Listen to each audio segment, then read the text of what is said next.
welcome to another episode of Two Fat Guys Talking Flowers, where we're always going to give you the good, the bad, the ugly about flowers. I'm Fern, here with Mimi in the house. Hi. We got Mike, we got Joelle on the soundboard, and our awesome, brilliant, talented, and very well-educated guest today is none other than Dr. Terril Nell, PhD, AAF. Woo! How about that? That's great. Well, it's nice to be here. Appreciate the invitation. Always. I do want to say today Ryan is at TPIE, and so he's not on. But I do have to start this off with, I have to say, yesterday I saw your little brother. Which one? Yeah, who do you think your little brother is? I was just about to ask. He said he'll know who his little brother from another mother is. Got one up here. I don't know. He was at TPIE. Oh, Ben. Not Ben? No, your little brother. Well, Ben Blusky's my little brother. One. Dr. Marvin Miller. Oh, that Marvin. Ding, okay. ding, ding, ding, ding. Ding, ding, ding, ding. He said he'll know who it is. Yeah. Just tell Dr. That little brother. Dr. Nell. He told me, tell Dr. Nell. I said, his little brother said hi. Marvin is such a special friend. He's, we've known each other for years. He was actually at UF finishing his PhD when I got there. Wow. And he's engaged to Mimi, but he doesn't know it. Yeah. Mimi loves him. Well, it's interesting. Marvin, of course, is an ag economist and marketing person. And I never saw this, but our department chair of Florida was on his graduate committee. And I was told that his PhD dissertation was over 700 pages. Dang, what? Wow. Yeah. I mean, what is a normal one? What would a normal one be in your I think mine was 90 or 100. I mean, wow. I'm not a prolific writer. Seven times. Wow. Yeah. And you can just imagine being somebody who's on the committee and you're supposed to read all that. And, with Marvin, and I would tell him this, I just don't find that economic stuff that exciting. I find everything that Marvin is talking about exciting. I told Ryan yesterday, I don't like feeling that I'm not as intelligent as somebody when I'm talking to them. But when Marvin does it, I just love it. I'm like, go teach me more, Marvin.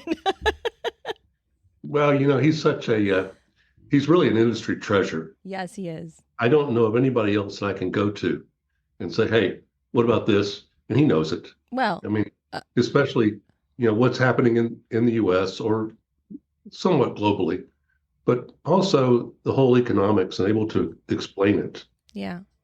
So but him and basically everybody else at SAF, right, Mike, says that about Dr. Nell, about Terril. Everybody says that about you. I just saw a beautiful video where they were saying, give us one word to describe Terril, and I think the one that was commonly used was champion, because he champions the industry. Love that. But there was so many great words that I would have never described. And Marvin did say yours was tall. Yeah, it's I really appreciate all the kind things that people have said as I, at least approach retirement with AFE, and that's my second retirement, but that's okay. Second retirement from AFE or second retirement in your career?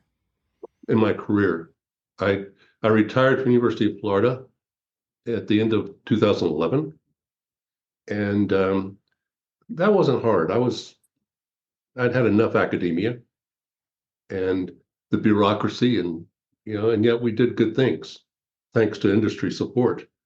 And I was consulting. Enjoyed a lot of that.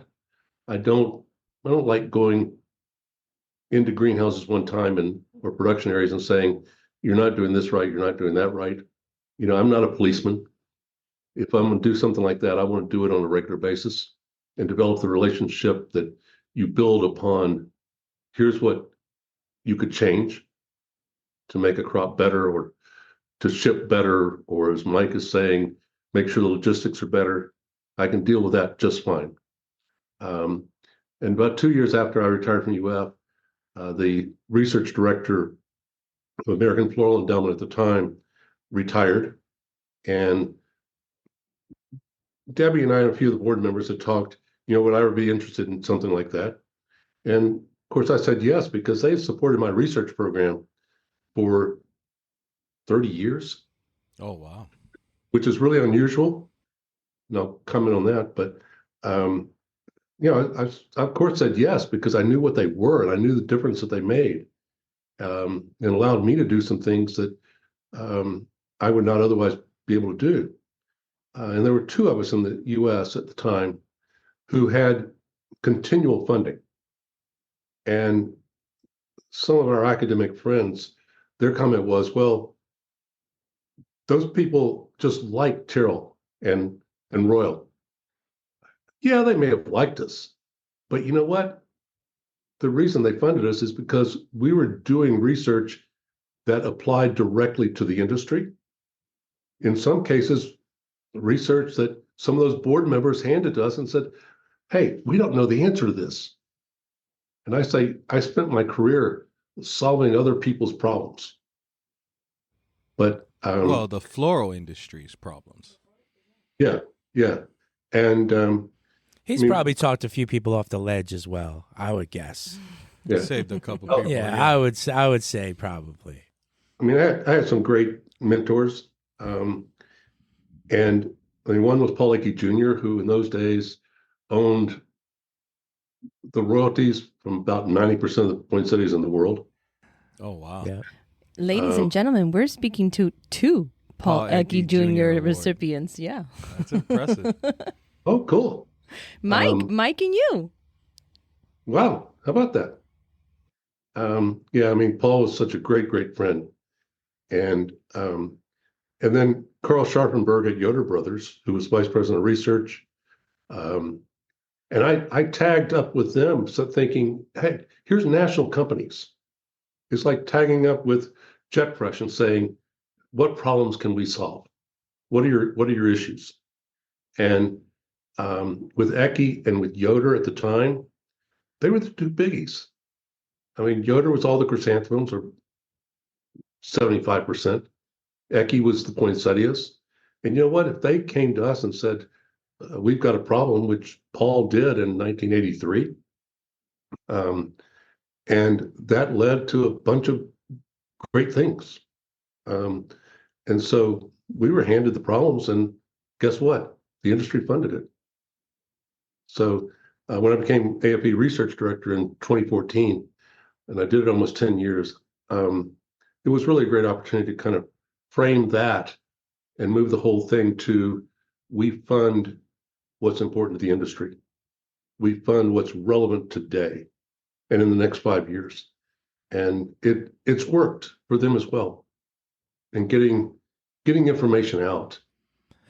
So Terril, for people that don't really know or don't understand completely, what is the American Floral Endowment? What is the structure of it? How does it work? And how does that apply to the industry? What benefits does the trickle down get? All the way Good down question. to the bottom.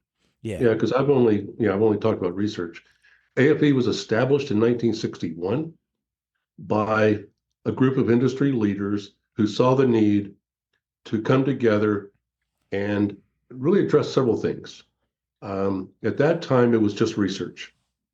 And were those breeders, industry leaders, or they were actually wholesalers at the time. Okay.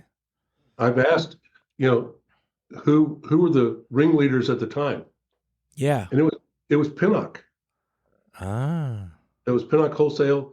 I'm sure that Kennecott was involved shortly thereafter. I don't know who else. I haven't seen the original board or who established it. But they saw that they needed to provide the guidance and then with the guidance, the funding. And of course, they started small, as all foundations do. And they're 501c3, so contributions are tax deductible within the limits of the law. And so they started in 61 and continually grew. As they grew, it expanded to not just research, but to scholarships. And I think in those days, there weren't that many scholarships given. Today, it's like 43 different scholarships. Wow. That are funded by the industry. That's impressive. Yeah. And I mean, if you look at those scholarships, you can start a scholarship with just $50,000. And it can be over 5 years, or that's debatable, can be discussed. But you look at Ken Altman, major potted plant bedding plant grower based outside of San Diego. And he and his wife established one, I think it's up to 200,000 or close to it. And that's for graduate students. There is an ECHE internship or scholarship as well. So those scholarships built over time and are given out annually. And then, I don't know exactly, it was 86, 87, Vic and Margaret Ball. Vic was Anna Ball's uncle. And he's the one who's really made Grower Talks what it is today, and Ball Publishing what it is today.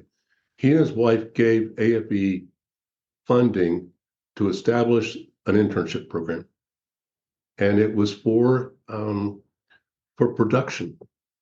And the way it works is people apply and students go out, they say, AFE says, ask the students, where would you like to work? Someone may name facilities.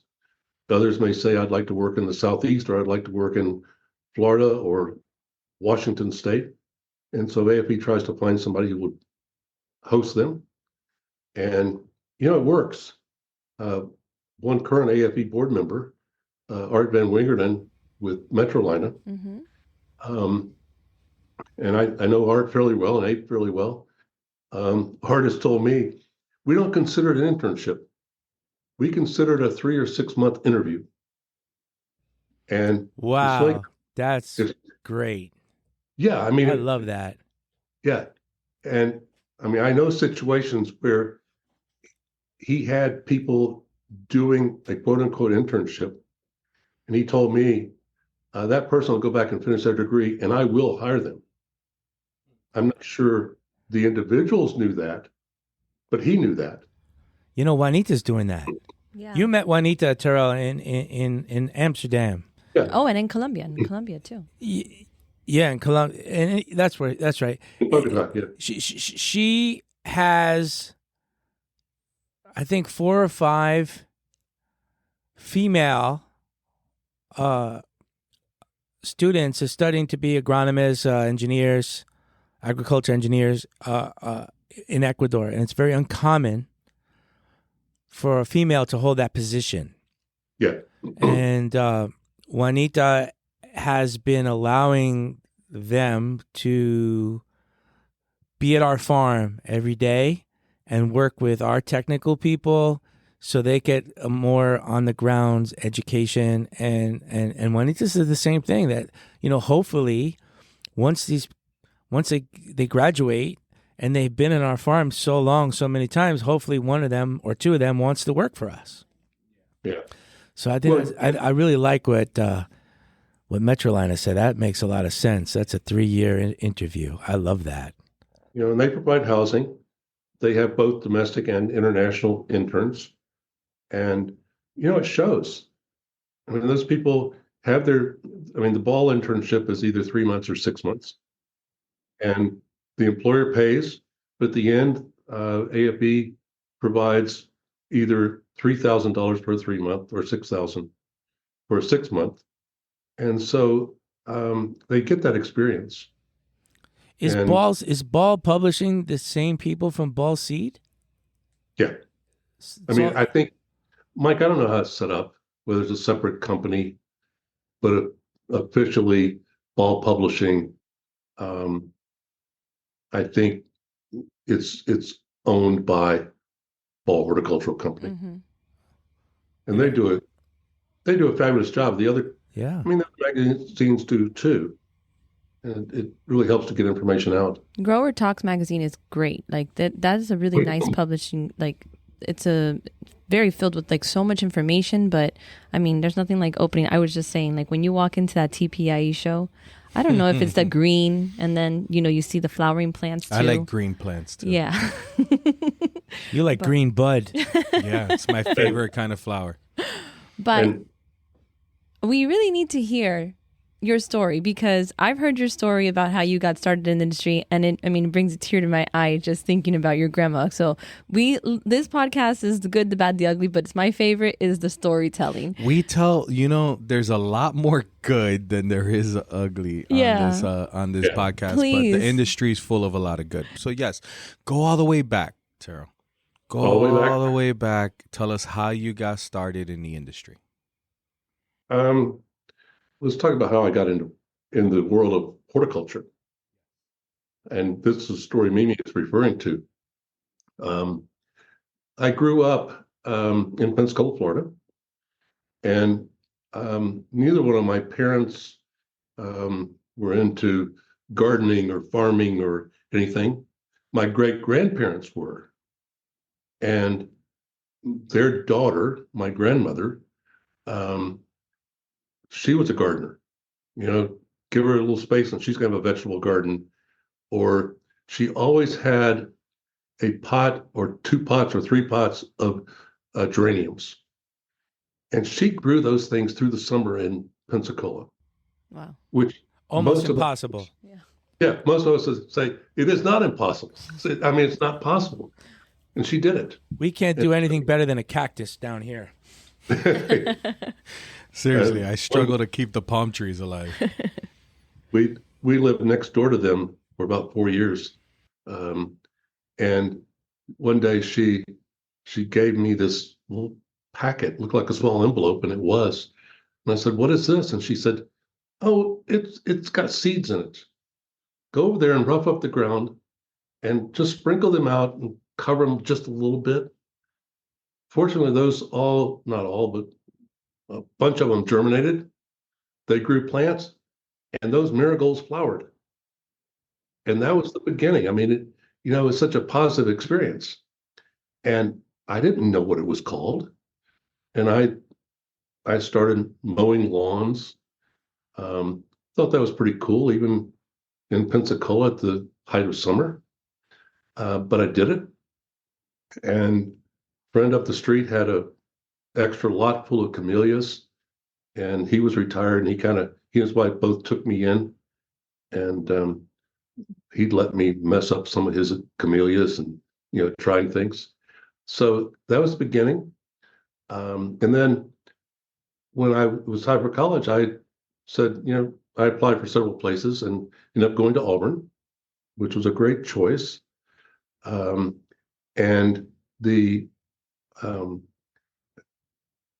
my parents weren't sure about that. I said, I want to go, and all they knew was grow plants and mow lawns, and so my mother was an accountant at University of West Florida, and she had one of her managers invited him to dinner one night. I did not know exactly what it was at the time. I thought it was just for me to meet somebody who was at UWF. And so we had dinner, chit-chatted, finished, sat down, and my mother said, he wants to go to Auburn. He wants to go into this thing with plants. And we talked about it, and he looked at my mother and said, if that's what he wants to do, let him do it. Mm-hmm. And so she backed off. That backfired on her. She was hoping that he would tell you, get out of there. Yeah, she was expecting him to.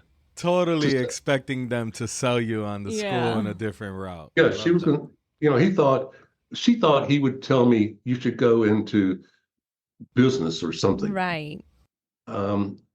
And my mother was a very kind and smart lady, but she missed one thing in inviting this gentleman to dinner, even though she had great respect for him. She didn't realize he had a master's degree in ag economics. Oh my gosh. That's a big one. I mean, what was he going to say?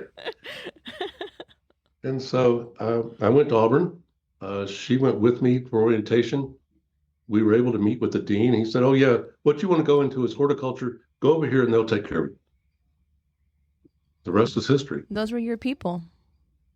Those are the people. And then I went to NC State and worked with a guy named Roy Larson.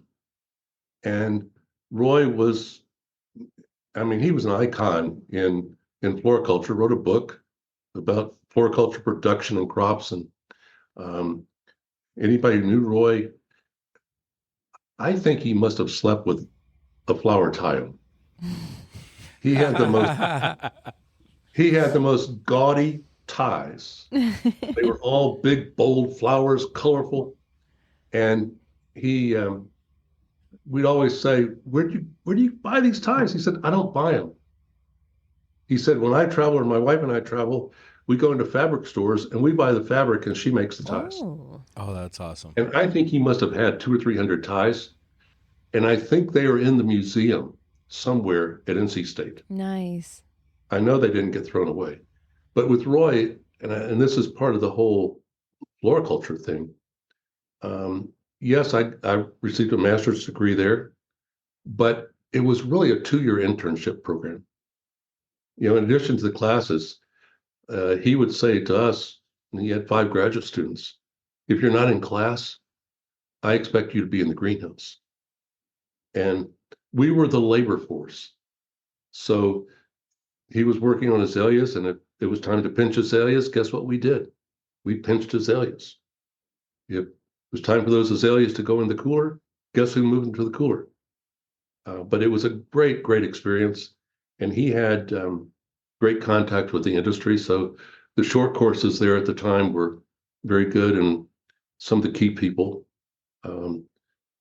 including Paul Ecke, who I may have met, but didn't make a tremendous impression at the time.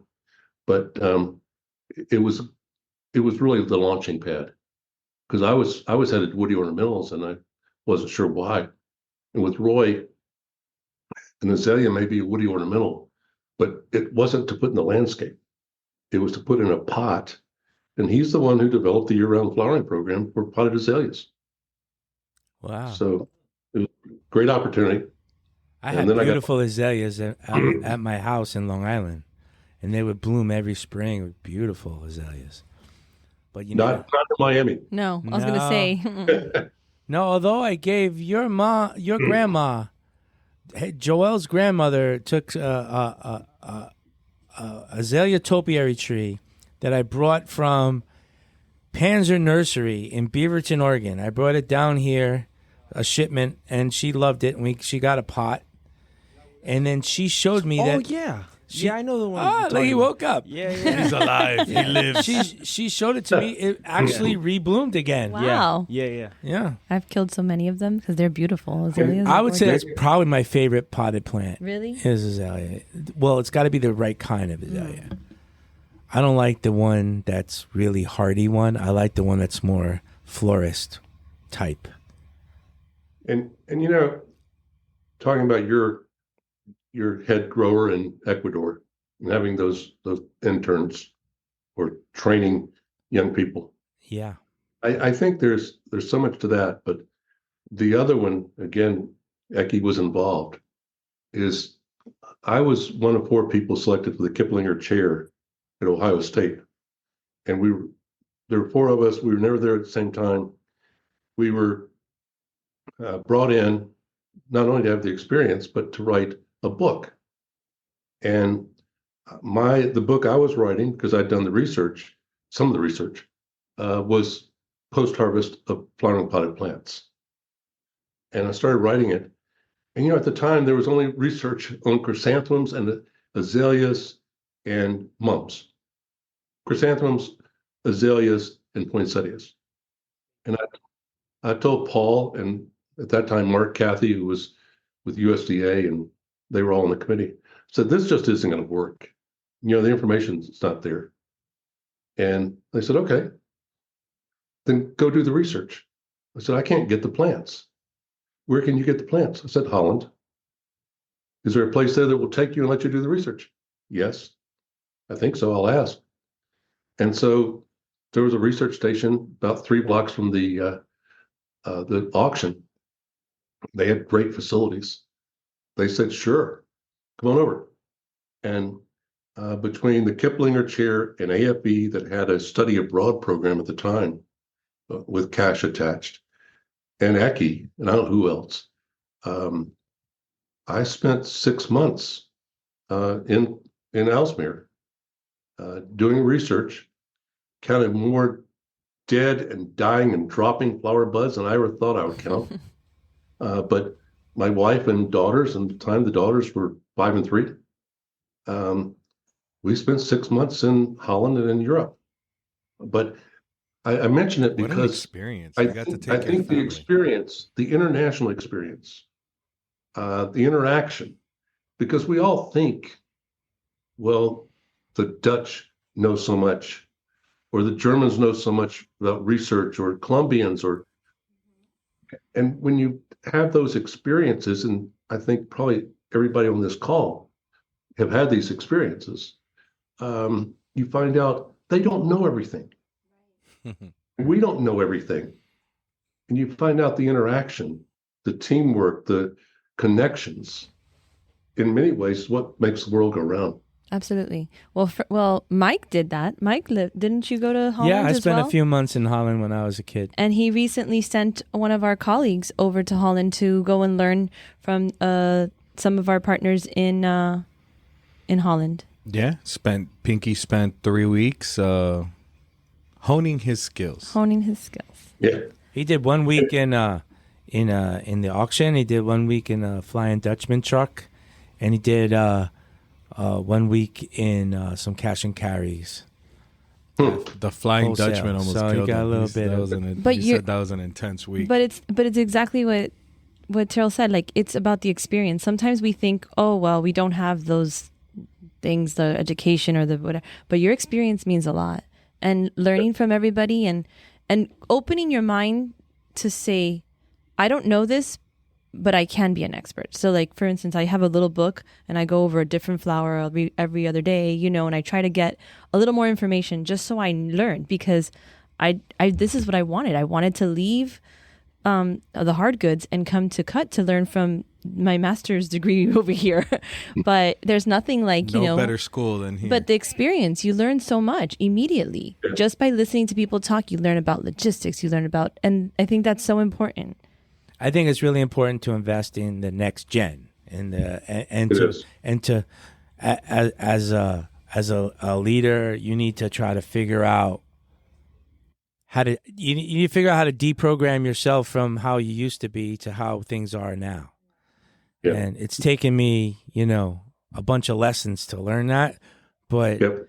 but I clearly see now that if you look, we all owners, managers, leaders, I don't care what segment of the flower industry you're in, plants, flowers, whatever you're in, retail, wholesale, grower, wherever you are, you have these people. Yeah. Those people are there, and it's up to us to find those people that's already right around us.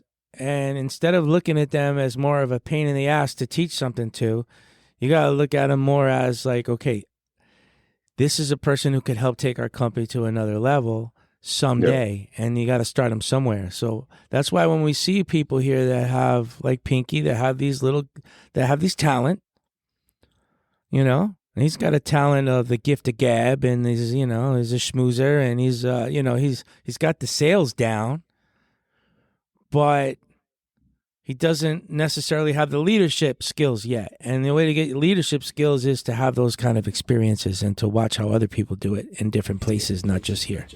Well, last night we had the Next Gen happy hour, And this segment has been brought to you by Next Gen. We had the Next Gen happy hour last night, and it was so interesting because our friend Tracy, she had her brand new employee who just started this week on the happy hour. And I was like, wow, that's awesome. And this young woman went down a list of all these places that she worked and all of these flower shops that she had been working at. And she had that imposter syndrome. She's like, yeah, and I went to Tracy and said, I just want to process because I don't have experience. We forget the experience that we are doing every day. Yeah. And I think that exactly what Terril said, we need that. We need to have those experiences. You've got to give employees the opportunity to learn. If you don't, you're guaranteeing your future is going to be limited. Yeah. And, Guaranteeing it. And I'm not sure, Mike, we were any different when we were young, but right now, I don't think they're getting those experiences. It's come in, do your job, leave. And let them go to a trade show. Let them go visit another grower. Exactly. And we sent our shipping manager yesterday to TPIE just so you have the experience. He was very thankful. I'm sure. I mean, he came and he told Casey, this is an awesome experience. He had always wanted to go to one of those and see how we interact and talk and, all the customers you see and different people from different aspects of the industry. It's really awesome. Yeah, I'm just sorry it took me so long to figure that out. I wish I'd have figured that out earlier, sooner. But just the same, there is this kind of movement to make people aware of the need of the next gen for our industry. For our industry to continue to grow and succeed, we need to have this. And when I was talking to somebody just before this podcast about this, we talked about how the next gen kind of wants to learn. And they crave knowledge and they want to share it and they want to be cool on the social media with the stuff that they experience and the stuff that they learn. And, a lot of owners and managers and bosses or leaders or whatever, they look at it more of as a pain in the ass and a distraction and a not necessary thing. I don't have the time right now. I think it's also because you guys experienced it, exactly that. Yeah. So you experienced it and everybody else is just told that's the way it is. Like, you got to do it because that's the way it is. And no, man, I was kept down. When I was a kid, I was kept down.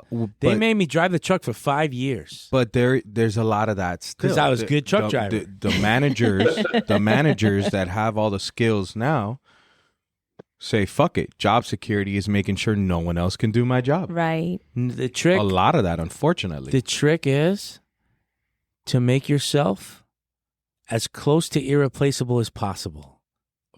Obviously, eventually, for some price, people can be replaced. But at what cost? At what inconvenience? At what has to happen to make that happen? So it's way better to bring your people up than to have your people come and go. Barry Gottlieb taught me to be a duck when I was young. No, an eagle. He taught me to be an eagle, but not a duck. He told me, and I sat and I talked to him. He goes, Fern, he sat me down. He's like, what would you like to do? And I go, Barry, I want to be you. I go, I want to be you. And he goes, fantastic. He goes, I want to help you be me. And that'll allow me and free up time for me to do something bigger and better for the company.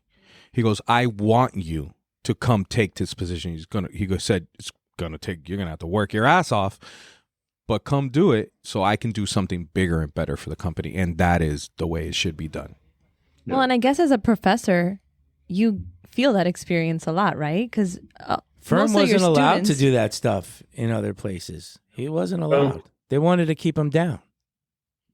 Well, it's in many cases, it's not rewarded at the university level.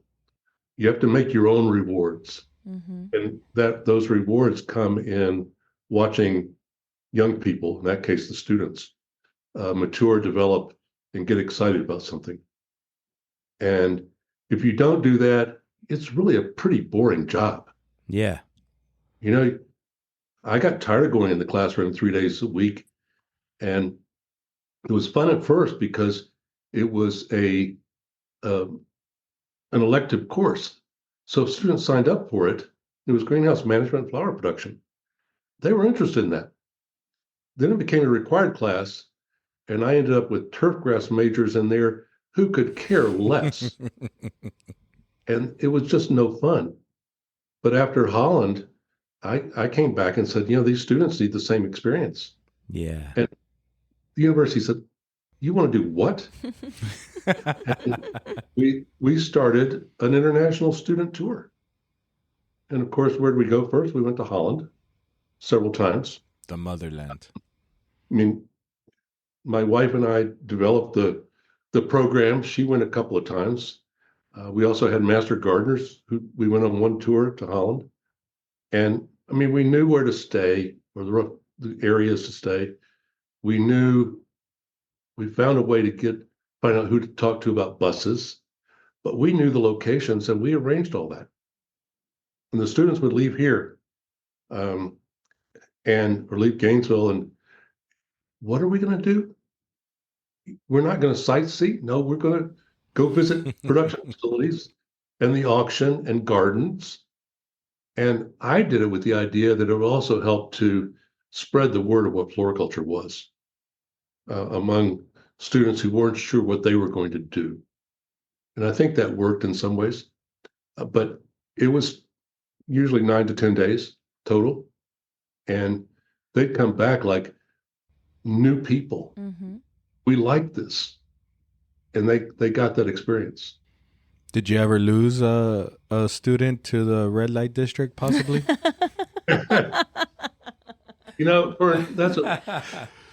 That's a really good question. And back then it was for real, red light district. It was for real. Now it's just a tourist trap, but back then it was a real thing.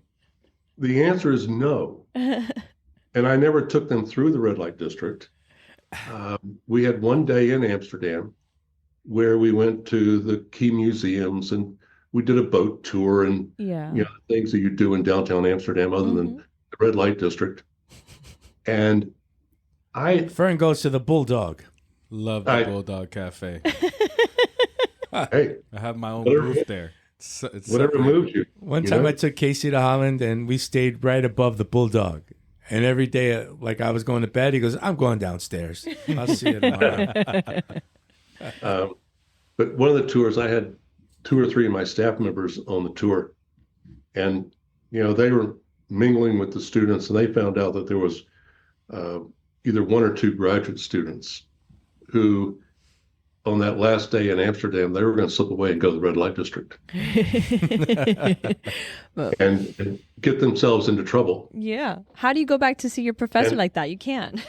With a smile. And I thought, I can't put up with this.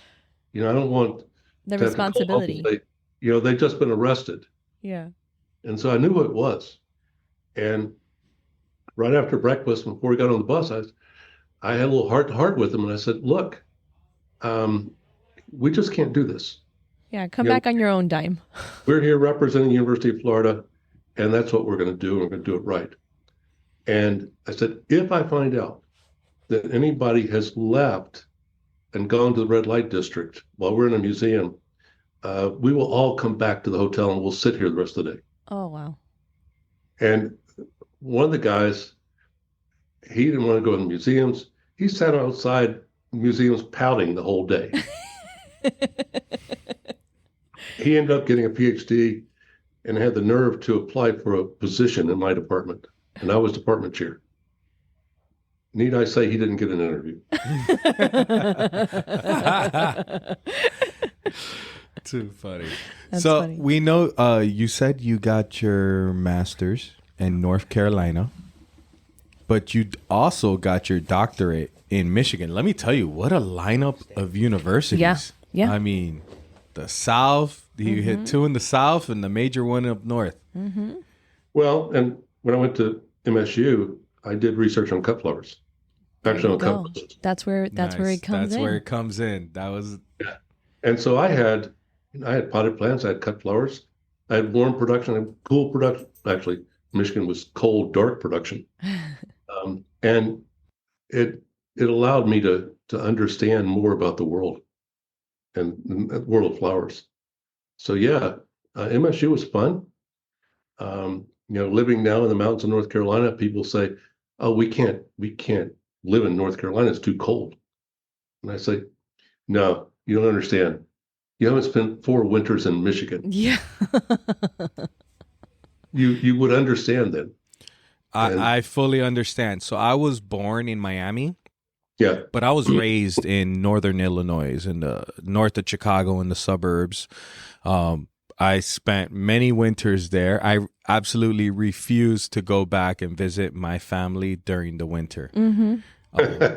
So from Thanksgiving through May, I will not go see my family. It just happens to be I'm busy at work as well. I got a great excuse, but the truth is it's too cold and I'm afraid of a blizzard. Yeah. I totally agree. And I don't think Jet Fresh displays at the show in Grand Rapids. Oh, the Great Lakes show. Yeah, do you do that? Too cold up there. Yeah, no, we I'm don't. kidding. We don't. So We've it's very sponsored a couple touchy. people. We've sponsored people because we have a lot of great customers in that area. So if we go and display, it's just natural that it muddies the water because there's going to be some of their customers that want to jump ship and come to us. So we try to avoid a lot of the state associations, but we do sponsor wholesalers and or presenters, especially if you're educating and you're presenting, that's more of our forte. Yeah. Well, AFE decided to have their board meeting at that show 2 years ago.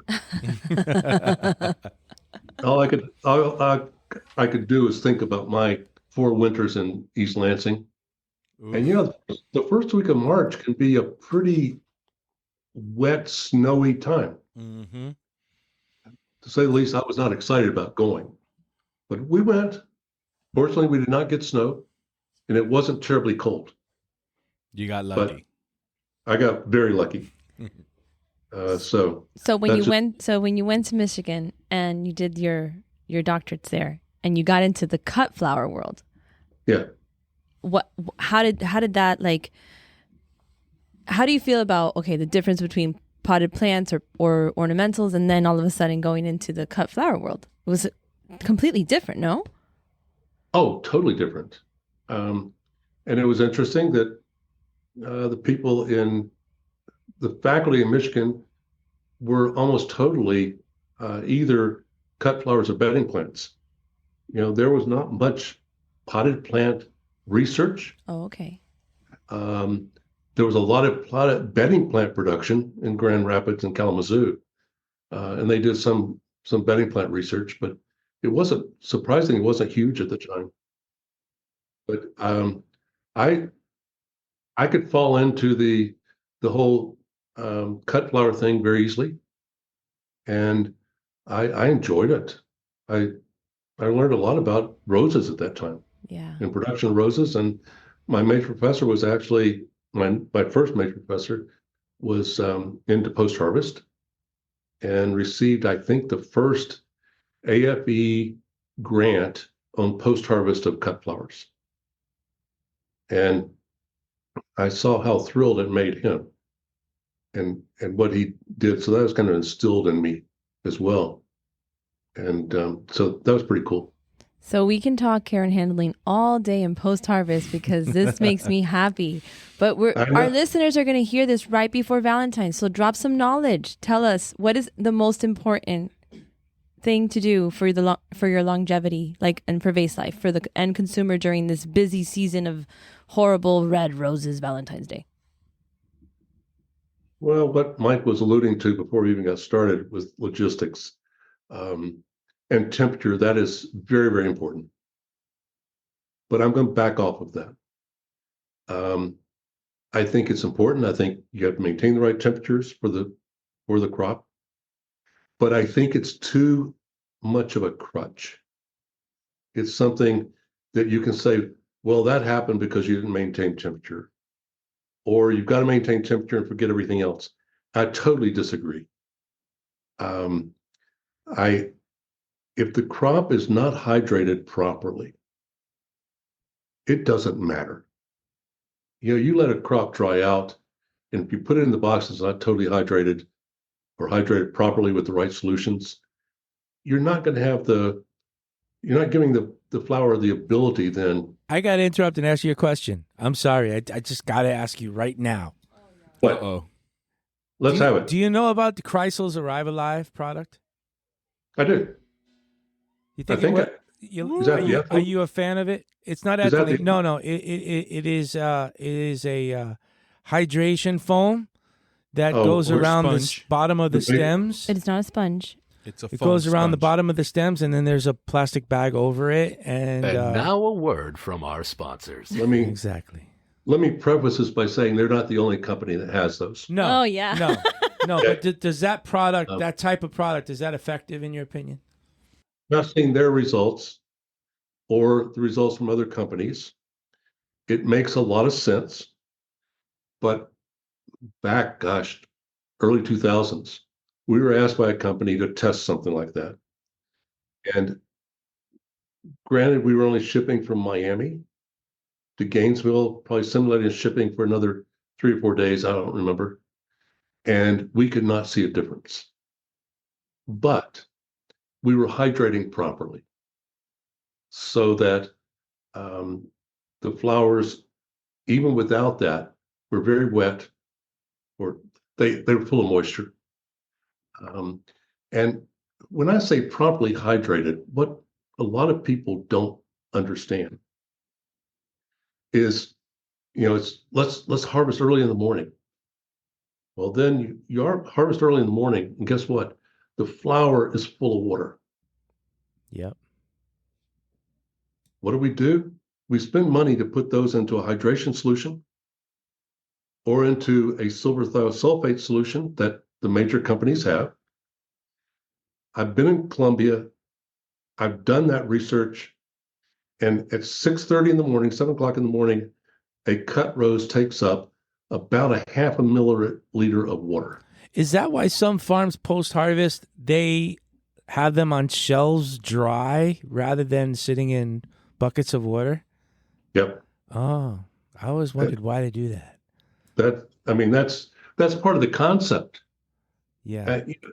And people say, well, those carnations, or pick a crop that's ethylene sensitive, they weren't treated with silver thiosulfate. At 7 o'clock in the morning, they may have been treated with silver thiosulfate. But for silver thiosulfate to work, it's got to go into the flower. And if you're only taking a half milliliter solution up, that's not the case. But So Terril, I would say, and I think that this is, I have not visited every farm in Colombia or Ecuador, but I would say that in order for any of these roses that were, or any of the flowers that we're receiving in the market, and whether it be wholesale or supermarket, any farm that's doing, they have to be hydrating. They are hydrating with something. There's not like, but I would say that the thing that's still a huge issue, and maybe I'm wrong, is botrytis. it's huge. It's huge. That's going to be one of the major problems, right? Yeah. Let's finish the hydration thing. Mm-hmm. Come to botrytis. And so that's one of my frustrations with silver thiosulfate products is it's difficult to say, yes, put them in silver thiosulfate or even hydration solution, because you don't know if they're taking anything up. And so if they are a little bit drier, that's where I say, don't even use a solution in the field. Bring them from the field into post-harvest dry. And in most cases, let's look at climate in Colombia as opposed to Kenya. Colombia, it's usually cold in the mornings. You're not going to dry that flower out prior to 10 o'clock in the morning. And so bring them in dry, put them in solution. You might then get silver thiosulfate taken up. It's one of the reasons I really push the gaseous anti-ethylene products, because you know what? They work. You don't have to worry about it being taken up. It's going to go into the flower. And so I just believe in that. The challenge there is I will never stand in front of a grower group or with an individual grower and say, well, just let your flower dry out. we can't agree on what drying out means. But if you go back, And different varieties could be too they're dry. very different. They're very different. Yeah, it could be too dry. The level of water stress that a variety 1 will take versus variety 2 is pretty different. Yeah. And so you have to be careful there. But if you go back in history and look at how people tint or dye flowers, and I never understood this for a long time. So I go into operation as you were talking, you said dry flowers. I've seen chrysanthemums that were going to be tinted, hanging upside down. Yeah, have to be dehydrated first. Yep. Yeah. We do that too. They let them dry out. Why? Because that's the only way you can get the dye up. Yep, that's right. That's why we dehydrate the mundials before we absorption dye them. So it almost makes sense to dry out your flowers before you put them to hydrate before they ship. And there's no difference in getting that dye absorbed and getting a hydration solution or silver thiosulfate absorbed. And it just makes a lot of sense. So, Terril, we used to bring all our David Austin garden roses in dry boxes. And then we discovered, okay, we could ship in Proconas with just maybe an inch of water on the bottom. And they would actually transport and fly, and we would have still a little bit of water on the bottom of the Procona. But the freight costs got so expensive that we had to find another way. And when we were bringing the boxes just dry, our claims were around 5%. And when we brought them in Procona, our claims went to virtually zero. Yeah. And then we needed to find a way to get that freight cost down because our flowers were too overpriced in the Procona. So we decided to use the Arrive Alive or a product like Arrive Alive. We used the Arrive Alive. We did. Other people have other products like you say, but we used the Arrive Alive in the dry box, and we have the same result as we had in the Procona. We still have no claims, and we're going and we move 10,000 stems every couple weeks. So to have virtually zero claims on the most delicate of garden roses, because it has that Arrive Alive product on it, that proves it to me. Yeah, that it works. And something like that, I don't like to say don't use it. Yeah. The one thing I've stood on a platform and I will say in front of anybody is don't cut underwater. Right. There's darn good data there. And maybe if I had seen, if I see the data, I might understand. But my view is if you hydrate properly and you pack properly and you have good temperatures, meaning even below 50 degrees, those flowers aren't going to dry out. I don't think. And I'm not convinced that water is even taken up. Because how is water taken up? It's not pushed. There's no pump at the bottom of that stem. The stomata open and the pressure difference between the leaves and the stem pull the water up. Right. Guess what happens to the stomata in a box? They're closed. Water doesn't go up. So I think what you're doing is preventing the drying out of the base of the stem. We're not hydrating. We're preventing dehydrating. Yeah, it kind of goes. I understand. It kind of just sleeps there. It's a little defense. So you could tell, like, if we do, we've done tests where we bring the same box of flowers, one with an Arrive Alive product and one without, and you take same airway bill, same farm, same cut day, same rotation in the post harvest, everything the same. And you don't open those boxes. We have videos on YouTube about it. We bring the boxes and we lose the box in the warehouse for a week, maybe two. Actually, we lost them in the warehouse for a month at one time on purpose. We the did test 3 with weeks Mimi. and a month. And you take the product off, you look at the bottom of the stems where the cut point was, and it's so clear. Yeah. That- After 2 weeks, I would agree. Yeah, it's so clear that Yeah. one is still looks like it was cut yesterday, and the other one is really dry. Totally agree. And of course, like you say, you got the variety differences. The other thing, let's touch on before we go anywhere else, is, and you guys touched on this with Dean Rule, and he credited my program, University of Florida program, with ethylene on roses and the use of anti-ethylene products. We were very surprised. And this is one where I had a call from an importer in Miami, Mother's Day of 2003 or so, and I will not name the variety. It's a major variety. And here was a beautiful rose flower, but all the leaves had dropped off. My first thought was it had dried out, severely dried out. So, well, we got boxes of that variety, and we treated, we did dry versus wet, but we did ethylene exposure versus no ethylene exposure. The ethylene on certain varieties caused the leaves to drop. On a variety that I don't think there's much production, if any, left is Oceana. Oceana would actually lose the petals. And the symptoms of ethylene sensitivity are so broad that people typically say roses aren't sensitive. We found on the varieties we tested, like 70 to 75% of the rose varieties were sensitive to ethylene. And I say, why not treat everything? And I'll name this variety, Freedom. One of the things it will do is it will not open if it's exposed to ethylene. Has other symptoms as well. I have seen flower shops keep their roses in the same spot where they keep the fruits to make the fruit baskets.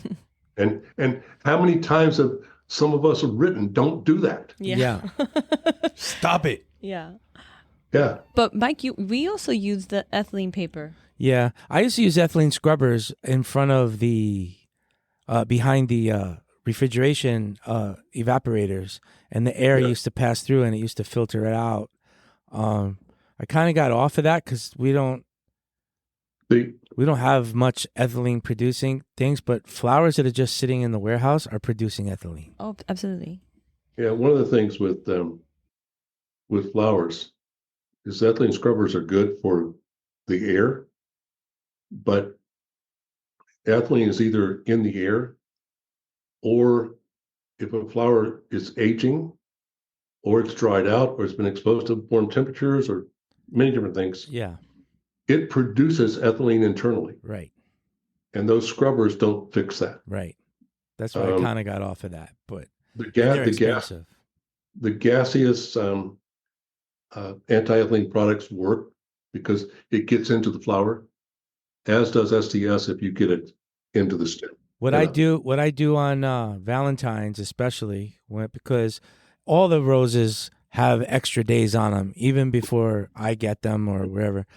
We put these small little ethylene satchels inside every box.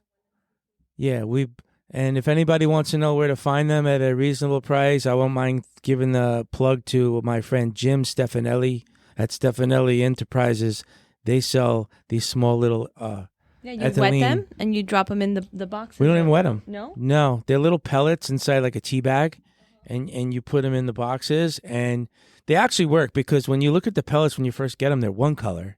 And if you look at them pellets a couple days later, they'll be a completely different color, and that's them absorbing the ethylene. Mm-hmm. That's potassium permanganate. What's it called? Potassium permanganate, and it turns purple. Right. I remember those. Exactly We used right. to use those in the wet pack bouquet boxes. That's right. Every single one before I got it closed and taped. That's Ethylene right. satchel. Who taught you that? You can Again, also negative. you can also put in the sachets that are 1-MCP. Mm-hmm. And they outgas, and they'll treat the flowers so that you're not getting the internal ethylene production. Right, and those I think you have to dip them in the water, right, to activate it, right? So Yeah. Mm-hmm. Yeah, no, these come in a big box. I think it's like 5,000 in a box, and we just drop one in the little holes, the air holes. Just drop one in every rose box, and that helps it also because the trucking takes longer, and then the people that receive it, they keep it in the box longer than they normally do. It just helps it along. That's the thing with our industry too. It's that every single step matters, in my opinion. Absolutely. Every single step. So you can go ahead and you could be doing everything you could possibly do, but if you don't have the right supplier of the flowers, who has, for instance, Mike has all these refrigerated trucks. I've seen companies who don't have these refrigerated trucks in Miami. It's ludicrous, especially with and this so hot you're as breaking cold chain, or those who don't believe in cleaning their buckets. I mean, it's that one step that was not taken properly that can ruin your customer's experience. Yeah. Can ruin your reputation. Absolutely. Well, as a business owner, we all know, and Terril knows from researching and from like creating some of these products, because Terril has also worked for on every single company as researcher and has helped on that. But it's just crazy how much one step could take away from that experience. That person's experiencing something, and we'll never know. It's not like the rose is going to tell us, that lady forgot to do this. She did not hydrate me. But Here in Miami, you could fry an egg, and we've done the test. You could fry an egg on the floor of a FedEx truck. Yeah. Here in Miami. But, And people ship by FedEx, and FedEx drives around in this same non-refrigerated vehicle picking up the flowers, sitting on that same hot floor that you could fry an egg on. And when we figured that out, we started... There's nothing about FedEx that's refrigerated or temperature controlled. Nothing about them. not but even the poor drivers have refrigerator AC in there. Well, UPS just That will negotiated change. air That'll conditioning. change. UPS, the strike they had included air conditioning for the drivers, but not the flowers. So The back what will Mimi never was be saying- refrigerated. What Mimi was saying is why I will not say, if you just keep the flowers cold, everything's fine. Right. Yeah. It comes down to water, ethylene, sanitation, and temperature. Mm-hmm. And I put temperature last, because unless you pay attention to the first three, The last one doesn't matter. probably not. Mm-hmm. I mean, take a dirty flower that's got botrytis on it and keep it at the right temperature, it's still going to die. Right. So Yeah, but we got customers. Like we had an incident with a customer the other day where we shipped the exact same flowers to 20 other customers that went on refrigerated trucking lines. And this particular customer went on a airline, belly cargo airline, and they had all kinds of problems. And meanwhile, the same exact flowers that went to other customers had no problems. Same lot, same farm, same everything. So temperature plays a big role when it leaves Miami. Right, but we do everything, all those steps, and I mean that was one of the big things. Like I've learned so much about post harvest in my previous position, and when I came here and I saw how important all these, because who wants to work marketing a product that is not a good product? Correct. So I said to myself, if I'm going to come and do my master's degree here at this location, I got to make sure that they're giving it and everything done here. We use hydration solution. We have the proper, you see the guys cleaning the buckets and buckets everything, get cleaned. hygiene. So that is where Terril says that the number 4 is important for this situation, because you already did 1, 2, and 3. And you're treating for ethylene, and you're treating Juanita, all of the growers. And I mean, not just to sit here and talk about growers, but growers is doing it right. Yes, they are. So yeah, I think you're right.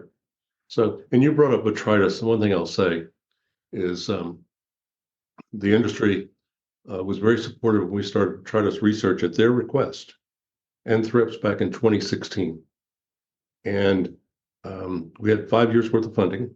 We're trying to renew that. Know where that's going to go. I'm still a little bit involved with that, especially with Miami and Columbia. But one of the things, I don't know what you're using at the farms. A lot of people, I haven't been there to see this in recent years, but what the research that AFE funded at Clemson University, they have found some dips where you dip the flowers after harvest, and they're working. I mean, I know of one company that is totally switched, and it's a big company, and they were involved in the ground floor because they were the botrytis research from Clemson was actually done in Columbia. The treatments were, and then they were shipped to Clemson for the assessment of botrytis. Do they dip all the way, not just the bud, but through the leaf as well? Is it a full dip? They did everything. They're still working. The farms that I see doing it, they dip it like they get the head in there and then a little bit of the foliage, but they don't go that deep. Yep. No, they don't go that deep. And like at our farm, we used to do it that way, but we changed. Now we do it as a spray from above. Really cool. And we capture the excess and we recapture and recycle it. Yeah. Yeah, if you can do that. But anybody who's using a fungicide as a dip post-harvest, they don't work. Because AFE, it was really Clemson, shipped roses from 5 countries. And depending upon their availability of fungicides, they were those botrytis spores on those roses were resistant to about 80% of the fungicides available in those countries. And that you said that was getting worse when you were talking with Juanita in Bogota, right? If people just continue using the same fungicides, yes, there are ways of rotating the fungicides, and there's that information's on the AFE website, or we can get in contact with Jim Faust at Clemson, and he can walk people through it. But I had one supporter of the program in Miami, talked to him last June, and I was talking about continuing support, and he said, "But we're getting killed by botrytis." And I said, "Why?" And he did not know what the farms were using, what they were doing. We ended up having a couple of different Zoom calls with the growers. They were using fungicides. They weren't rotating properly, and they were using the same fungicides for dips. We gave them the information from Clemson. Clemson gave them the information. And I called back 3 weeks later, and they said, "We don't have a problem anymore." And it's so simple. And they're still working on some of that. What we haven't found is a solution that will control it in production. Yeah. So they're working on biologicals, primarily. I don't know what the situation is in Ecuador. Colombia is very restricted in what biologicals they will allow. And that's really hindering the ability to do good stuff. It's getting so expensive to combat against it in the production because the cost of what they need to use is just getting so high, and the weather has been so unpredictable that it's requiring more and more of it, and you still can't lick it every time. Yeah, I agree. Totally agree. So climate change has a lot to do with it, right? Yeah, I think it does. Yeah. Man, I was reading something on climate change, and they said it's not climate change. So that there's a bunch of super volcanoes underneath the ice that are starting to melt and deteriorate the ice, and that's why it's warming up. Just say it's possible. I'd love for you to explain something on botrytis, on the topic of botrytis. A lot of our listeners will understand this, and I get this question all the time. Oh, how come you guys didn't see this when you checked the boxes when they came into Miami? And I explain, I go, botrytis, can show up in post-harvest. The spores are like invisible. It can show up in post-harvest. It can show up when I receive the boxes in Miami. But a lot of the times when they go to you, maybe they've had a break or two in the cold chain, and that heat exposes the botrytis and advances it. But And why it is it that it spreads. happens that way? Botrytis is always there. You know, with some of the new stuff, you can really do a much better job of killing it. But But doesn't it stay dormant? Sometimes you don't see it till it has some temperature fluctuations. well, temperature and humidity. Yeah. The temperature at which botrytis is most is the worst. Is temperatures 70 degrees to 90 degrees, and humidity or just water droplets. Yeah, condensation on the sleeves. If you have a humidity of 93% or higher for 8 hours, and temperature is 70 degrees or higher, you're going to get germination of those spores. So with what you see in your cooler, you have not given those conditions because you're maintaining temperature. Now, one of the things I've suggested in recent times, without the research, I'll admit that, is that when wholesalers, especially retailers, get their flowers, is they tend to take just the outside sleeve off. I say take all the plastic off and have the flowers in a bucket without any plastic, because the plastic holds the water in. They've probably been exposed to the temperatures that we've talked about, and you're going to get germination. You take the plastic off, you're not going to have the free moisture. So in our cash and carry, maybe you could tell us if it sounds like we're doing it right or not. We can't have without any kind of plastic wrapper because we need to affix a UPC code to it. We need to track the days that it was been in the cooler and all that things before, so we don't sell old flowers. But what we do in our wholesale cash and carry is we remove all the cardboard, all the wrappers, and then we change the sleeve or the wrapper that it came in to an oversized, micro-punched sleeve where it has plenty of a breathability. And and that sounds like it's the right way. Yeah. Okay. The other reason I suggest I'm that. glad. Yeah. No, that's good. Going back to your question, the other part of that is one of the first things that Clemson did was they got flowers and they started taking the flower apart. Okay, our mentality has always been, you have botrytis on the outside petals. Okay, when they took them apart, they found out there were botrytis spores even in the center of the flower. Oh, wow. And from the outside going in, you'd find them here and there, and guess what? You couldn't see them when you inspected them upon arrival because they were inside. Yeah. They're probably not germinated yet, or it's whatever botrytis spores do. They haven't started growing yet. You give them the right conditions, and those spores are inside that you could not see start growing. Yeah. So you hear this, Fern? I'm listening. Okay, you hear this from a sales perspective? Yes. Customers don't want to agree to, don't want to understand that sometimes. They don't. Like, I have 3 people checking quality here. 3 people are getting paid to find problems. And they do a pretty good job. And sometimes we'll get a customer that say, oh, these are all no good. And like, you don't even understand how that happened because you know it was checked here. It was even the salesperson might even check it. It got checked by Berman, Valeria, or Alejandro. Yeah. Then a salesperson went out and rechecked it, with prejudice. We tell them, hey, check that box with prejudice. And then it gets to the customer, and all of a sudden, a day or two, boom, rotted.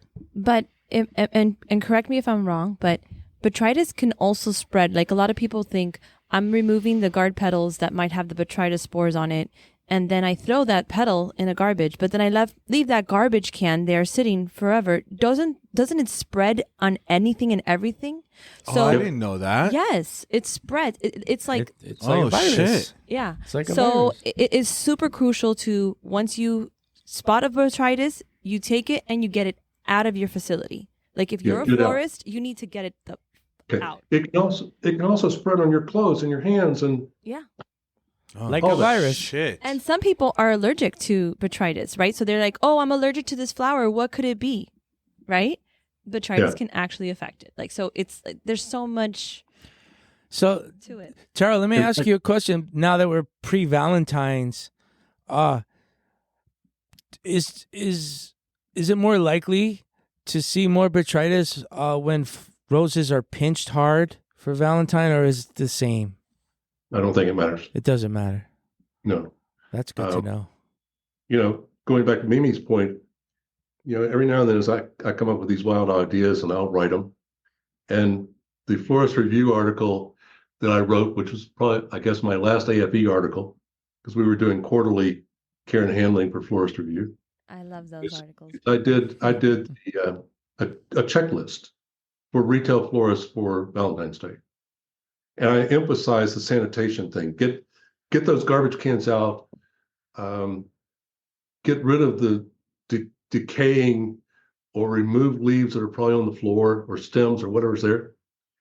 And it hit me when I was writing that. We tell growers, I've seen growers go in with leaf blowers to get all the stuff off the floor. And Clemson did spore counts. Guess what happens when you use a leaf blower? Yeah, you're going to spread it more. They're everywhere. Let's just multiply the problem. Yeah, you're just polluting everything. Wow. Terril, so now, are you not going to be doing the care and handling articles behind Florist Review or Floral Management anymore? Oh, no. Terril, I have to give a shout out here because we have a very dear friend who's no longer with us in common, Gay Smith, and she used to also write for these for those publications in the back. But Terril's the only one who was ever really he's so focused on the truth and setting it straight. He is so honest. He is that would be my word for you. My word would be honesty. You really truly want the better of the floral industry, and those articles I really appreciate them because I learned a lot too. I love looking at all the beautiful arrangements, and I totally think that if you're starting in the industry, these publications that are out there are going to give you so much information, whether it be how to do your taxes. I mean, some of these floral management articles are amazing. You just learn so much, but that was my favorite. I just go straight to the back and see Terril's information. Well, I like being simple, and I think simplicity in some of these things really works. So anyway, in the Florist Review article, I thought, do I really want to suggest again that people go in with a broom and sweep the floors and stir all those botrytis spores up?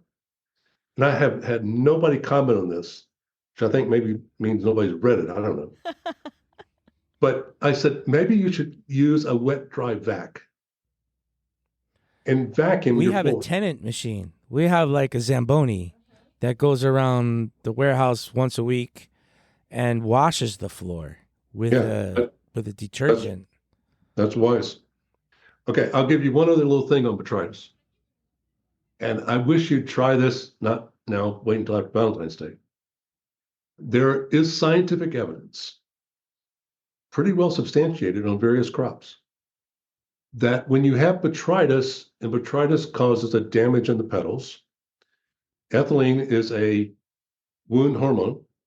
So when the flower is damaged by botrytis, you start getting ethylene. Okay. If you have the presence of ethylene, your botrytis is going to be worse. So if you treat the flowers for ethylene, you're probably going to have much fewer botrytis problems. So then the coolers at the florist level should have one of those truck kit things, an ethylene catcher, no? If you have an ethylene catcher inside your cooler, then you should be good. I don't think it'll work on a scrubber. I think you need to do the truck, but or treat it at the farms with SCS because it'll last. Mm-hmm. And I'm using the word SCS, trying not to use a commercial brand. You can use it. Don't worry. We're all very neutral. We use a lot of different products here. We use Floral Life, Chrysal. We use all of them. Yeah, and so, but I've always been interested in the ethylene botrytis relationship.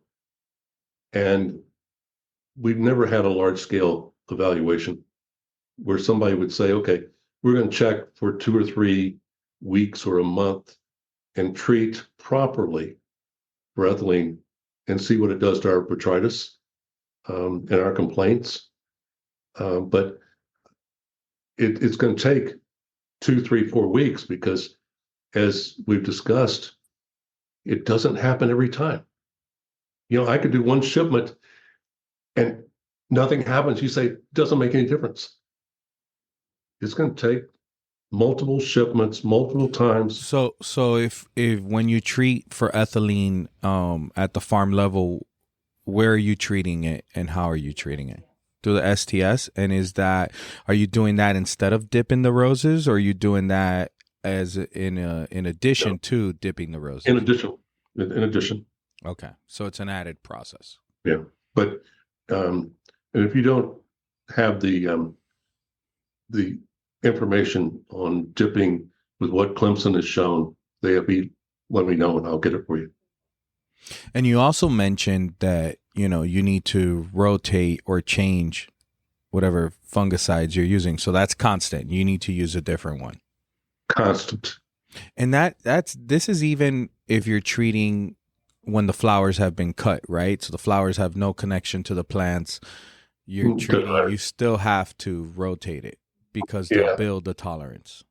I mean, I understand it at a very simplistic level. But fungicides and insecticides are classed according to how they function. Okay. So there may be 6 fungicides that are in the same class, which means that they function the same way in killing the disease. Mm-hmm. If you rotate within that same class, it doesn't matter. You can say, oh, I changed fungicides. But if you didn't change the class of fungicides, you're wasting your money. You just change brands, but same result. Yeah. Yeah. And those classifications, it's on the website. It can be, you can access it. But I mean, we know what's available in Columbia, we being Clemson. And it's easy enough to start saying, hey, do this, don't do that. What website could people visit? It's AFE.org. There you go. It's American. So what was that? AFE has done so much. Research, American Floral Endowment. Mm-hmm. Well, like I say, we were lucky, fortunate to have the industry support, and it worked. And by the way, the reason we think that the botrytis spores are in the center of the flower is we think maybe they were carried in there by a thrip. Wow. I mean, someday that may be proven, but you think about a rose. Yeah, mosquitoes carry all kinds of viruses. Yeah. Yeah. So could you explain to our listeners what a thrip is? A dangerous woman. Oh, gee. A dangerous woman. It's a thrip or thrips. It's a tiny insect about the size of the head of a pin. Okay. And microscopic. That's why the PQ inspectors, they have the white paper or the pure white tables, and they smack the flowers to see if any of those little black bugs fall down onto the paper. That's how they catch you. And there are people called entomologists who love to study these insects. I can't even see them. But they reproduce, big time. Oh, yeah. And when we started the Thrips Project, I had the idea that we could develop sterilized thrips. And the researcher we've used in Canada said, Terril, it's a great idea, but the female thrips can reproduce even without a male present. And they have like 350 eggs or something. They like one Oh, female. Are they in the same family as the fruit flies? Are they I in don't think s- I don't think so. They can family. reproduce without a male. But thrips That's like, fly? great. Do thrips That's fly? like We're asexual, useless. No, yeah. Yeah, but the Do they fly or crawl? I But think they crawl. I I think they crawl. Yeah. But that would make sense. It touched the botrytis spore and it, dragged it Yeah. throughout Oh. the whole flower. They walk over it and they No, carry. they do fly, but they tend to like cling or fling is what it says. I don't Yeah. know what that is. They're, Are you a clinger or a flinger? When we Sounds were at, like a when we were woman. at Rosa Prima the other day, in And they're their very- post harvest, after they packed the flowers, they put the bunches over like this vacuum, and they smack the bunch just in case, just in the rare occasion that there might be a bug, and they tap it and it goes right into this vacuum chamber. Yep. It's pretty Hey, that cool. works. You can do that. Yeah. I've seen it with some insects on chrysanthemums that Yoder Brothers used to have a vacuum that they would send over the top of the chrysanthemum cuttings, stock plants, first thing in the morning, so that they sucked up whatever was readily available, and then they take cuttings. There were probably some eggs still there, some larvae still there, but and the thing that I keep emphasizing to looking at future research is that there is a new thrips in town. Yeah, you were That's saying that. much more difficult to control. It's a mutant. It's called It's a new thrip. It's like yeah, mutated. it's a new species of thrips. It's kind of like the new strain of COVID that's going around. And that they don't have a vaccine for. It's pretty prevalent in South Florida, and yeah, the treatments that in fact there are two. Other weird stuff happens here. Yeah, we have aliens here too. I think there's 2 counties in South Florida that have been quarantined by State Department of Ag. Oh, wow. Can't ship plants out. Yeah. Wow, And that's devastating. That's terrible. Canada would like to ban plants and cuttings from Florida. Right. I heard Because- something about like the geraniums also. There was a block on that. Yeah. Wow. Yeah, Canada has thrips. We call it thrips P, parvovinus or something like that. They should be called thrips A. That was a dad joke. Sorry, that was a funny joke I had to make. I know. That's hilarious. Okay, you get one for the day, Mimi. Thank you. I was just in Canada yesterday. That's why I think that's extra funny. Well, Hey. we were just talking about how Canadians buy a lot of potted plants from here and ship them to Canada Well, and that's finish them up interesting there. because Yeah. that's why Terril's saying that that's Yeah. crazy. Yeah, well, Canada has it because it was shipped in on cuttings from Florida. So at least they have good entomologists who are working on thrips in the Niagara area. I mean, really, really good researchers who give nice talks, write good publications and understandable publications that I can even understand. So that's a good thing. But Yeah. What other questions? Oh, I have questions for you. Oh, we got some questions. Ryan's not here. I get to read them today. Okay, go for it. Go All for it. right, so let's see here. Yeah, so I know. it's rapid fire questions. First answer Okay. that comes to mind. In your opinion, what is the best sandwich? Best sandwich? Mhm. Oh, a Reuben. Ding, ding, ding. That's our number one answer. Yeah. There's a lot of people like Reubens Really? out there. All right. In your opinion, Here in Miami, they're like sandwich cubano especial. Okay, well, I like that too. Yeah. In fact, when I come to Miami, my rule is I can only eat Latin food while I'm there. Mm-hmm. luckily for you, there's tons of Me Latin too. countries to choose from. And I have to find a place with a good Cuban sandwich. And And I have to listen to Bad Bunny all Friday every week. God, it was like 2 songs. Mike- it was Mike- only 2 songs. Terril, Mike's 6 months up in upstate New York, and we're slowly losing him. If he could, I think he would stay up there because he does not like the traffic or the music in Miami. He likes the people, I like though. the music. I just You don't like like the people. He likes the music that people sounds here. Like I'm at That's the about Central it. Park Zoo at the seal No, I display. and, I try Cuban sandwiches up here, and there's just nothing Not that the comes. same. But North Carolina's getting a lot of Cubans, a lot of Miamis. North Carolina Miamis. is full of Cubans. When I was there, all I heard was Spanish. It's pretty impressive. Crazy, yeah. There is a restaurant, actually 4 or 5 locations now in Gainesville, and I think they're owned by one of the major companies, one of the major restaurants in Miami. And I've heard they even ship up, the bread and Gotta ship up the spices. In Uh, your but- opinion, what is the Okay. most underrated flower? Ooh. Hydrangea. Oh. They had a big moment, and then it's kind of like gone down. So, yeah, I think that's a good one. Yeah, I mean, I say that because I don't think people fully appreciate it, primarily because it's so darn hard to keep it alive for a long period of time.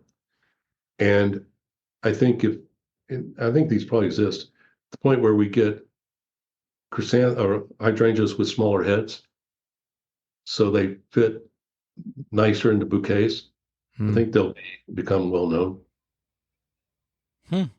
Our flowers are guaranteed to last forever, die trying, especially our hydrangeas. In your opinion, what is the most overrated flower? Ooh. Can't say rose. I like rose. Overrated flower. I don't know. I don't have one that I consider to be There overrated. you go. Nothing wrong. That's an answer. Have you ever asked anybody for their autograph? No. What is the scariest animal? Scariest animal? Thrips? No. The new thrip. No. For sure. Being in North Carolina, I'd say probably bears. Bears? Bears are serious. They look cuddly. Although, hey, we now have armadillos up here. Oh, Armadillos. that Talk sounds about- cute. They spread leprosy. Don't touch them. Don't touch those you things. talk about climate change. Yeah, Yeah, seriously. why are they over there? Everybody's shocked. That's but Where are they pretty- from? Armadillo. Aren't they from Texas? Texas, the desert. In Texas, they're Yeah. armadillo. Armadillo. Yeah. Got me an armadillo. But we don't. Somebody We- had them in their backyard and they got loose and then they just got wild. And Yeah, that's And how it's it like is. the hippopotamuses in Colombia that escaped from Escobar Zoo. Now all of the rivers in Colombia or something in a certain part of Medellin somewhere. They have hippopotamuses. That shit. Those Too things many. are dangerous. They have to take them away because they're killing the Oh, other wow. natural They're invasive. It's like what we have here Yeah, with with lizards, lionfish, anacondas lizards and lionfish. shit and we have here. snakes. Monkeys, we got everything here. Yeah. So I'd say bear. Bear. Just Great Um, answer. Oh people think they're friendly. They're not. no, they just look cuddly. What In is? Alaska, mommy went 6 feet from a bear. No, she Crazy. did not. She did. She did. I said, get She's back. Fucking crazy. Yeah. That woman. She's not scared of nothing. No. Well, she had 5 boys. I get it. What is your go-to way to relax? Sit on our deck and look at the Blue Ridge Parkway, which is about 15 miles away, which is slightly higher than we are, and with a glass of wine. Nice. So where are you located? Are you near Asheville? We are 35 miles southwest of Asheville, in a small town called Brevard, and we're about 9 miles south of town, in a community that is an Audubon community with a bunch of people who are environmental fanatics. Wow, you. And Talk we about are, finding the right neighborhood. and we are, and we're in the woods. I mean, Love it. and we like to kind of fallen by the wayside recently, but build houses so you can't see them from the street. Yeah. Mm. And so that's the reason bears and other critters, they don't even like spraying Roundup. Oh no, yeah. But, That stuff but is terrible. I'm involved with the landscape, and so I don't spray Roundup after 8 o'clock in the morning. I just go down very early when nobody else is awake. Terril. Tara, what flowers would you like at your funeral? I would take roses, alstroemeria, poinsettia, and maybe for my grandmother, orchids. Oh, Yeah. Nice. Beautiful. Beautiful. What kind of orchids is your favorite? Those Cattleyas are mine. Whatever works in the flower arrangement. My mother sent me to get the casket bouquet arrangement when my grandmother died in 2005. And I used what was considered the best florist in Pensacola, and they delivered it without the orchids. Oh, no. And I called them and said, I got to have the orchids. And they sent somebody out with the orchids and added them to the arrangement. Nice. Nice. People make mistakes. They made up for it. Yeah, they were good. Which TV or movie character would you like to have lunch with? That's kind of fun. Do they have to be living? No. I think the guy who played Columbo, Who was that? Peter Falk. Peter Falk. You want to have lunch with Columbo? You have to watch the movie. I mean, TV show. he's such a good actor. Yeah. Yeah, he was. Columbo is a good show. Yeah. Your mom, your grandma for sure watched Columbo. And we watch a lot of Columbo, and the other one we watch is Monk. Oh, I love Monk. The germaphobe guy. Yes, Yeah. I love Yeah, him. Tony, And so- Tony Chanu, Tony. His I don't name's know his Tony name. something. Tony. Yeah. Yeah. So those are fun. Yeah. If you could have one superpower, what would it be? One superpower. Mm-hmm.